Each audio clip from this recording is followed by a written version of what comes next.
Parliament hasn't been told. It's just a tight circle of the ruling elite who know who gets what and the fees involved.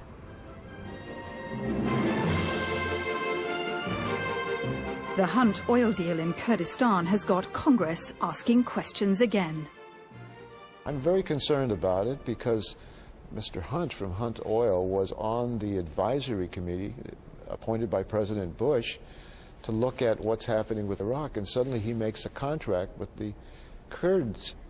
I'm troubled why Mr. Hunt would have been involved in this when he had a different responsibility that looks to me like a conflict of interest.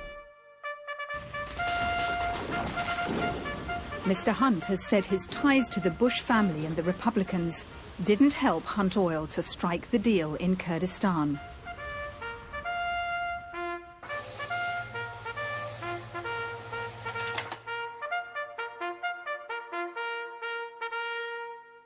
And soon America will have a real choice. State-of-the-art technology, innovative business level. Serious production. Great. Giveaway steering wheel.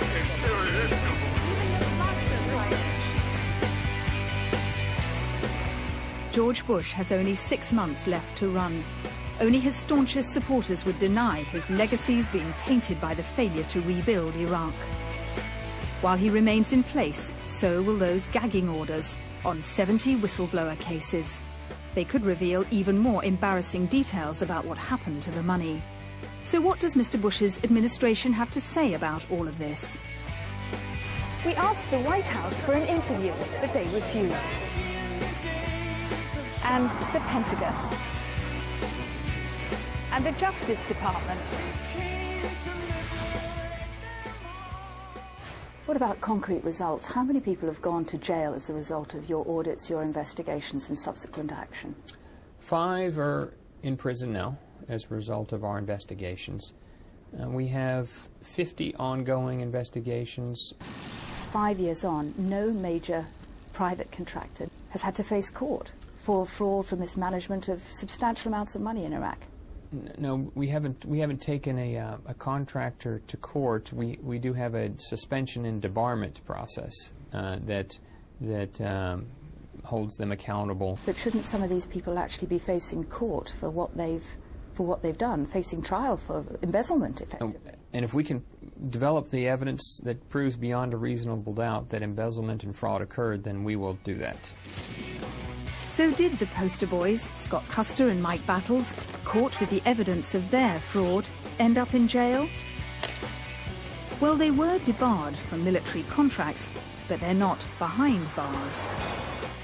Instead, they retired to Florida. Scott Custer still lives here in a $1 million house on a private estate. The pair turned down the chance for a chat with me, but their lawyer told us that Mike and Scott had very little direct supervision over the operations of their company in Iraq. And what about our whistleblowers?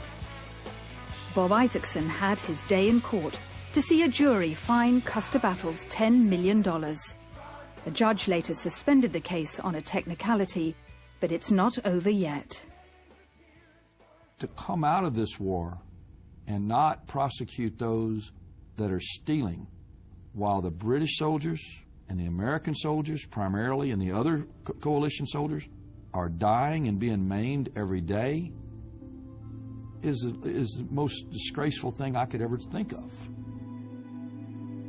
What about Bunny Greenhouse? Well, after she objected to that Halliburton contract, she was demoted for what the Army said was her poor work performance.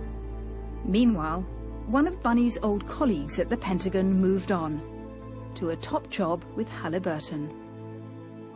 That's the way they saw me, as a troublemaker, as a skunk at the picnic. But it was absolutely the most blatant disregard, for the federal procurement law and the process that I had ever seen in all of the years that I'd worked in government contracting. What happened to Sanger and Zirak, who got shot in Kurdistan? Erinus had told us they would have been prepared to offer compensation, but the victims had never been in touch. Then suddenly there was an interesting development. 7 months after the incident, and after we contacted Erinis, they did send someone to meet the victims and discuss what could be done. Nothing has yet been agreed. Reggie Lane, the KBR trucker, will be in a care home for the rest of his days.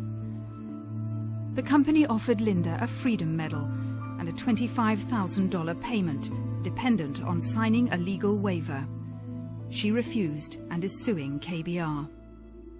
I've never seen anybody come in here to see how he's doing, you know, from KBR. To say, hey, Reggie, what do you need? How are you doing? There are no words that can describe what I've been through with the man I love. KBR split from Halliburton, and they've just won part of another big army contract in Iraq, worth $50 billion. KBR declined our request for an interview. The British government awarded a contract to supply our troops in Iraq as well. It went to KBR.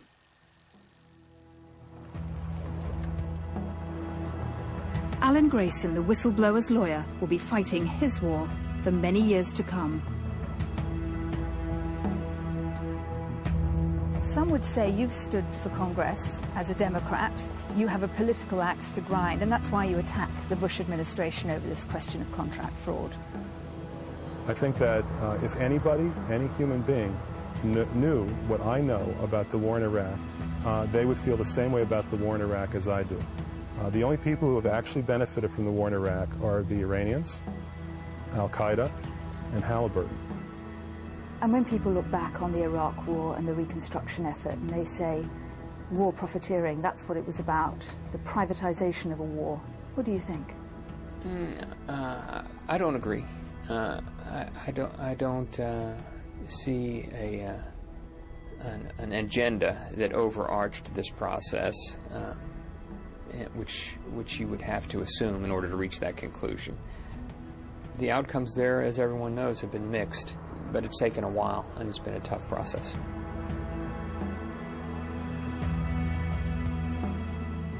The Iraqi people don't have electricity, even in Baghdad, most of the time. They don't have safe drinking water. But the money that's gone into waste, fraud, and abuse under these contracts is just so outrageous. It's so egregious. It may well turn out to be the largest war profiteering in history. US and Iraqi government agencies have come up with a series of figures for what's been stolen, what's missing, and not properly accounted for. We've pieced them together. That's life. That's life. That's what all the people say. You're riding high in April and shot down in May. But I know I'm gonna change.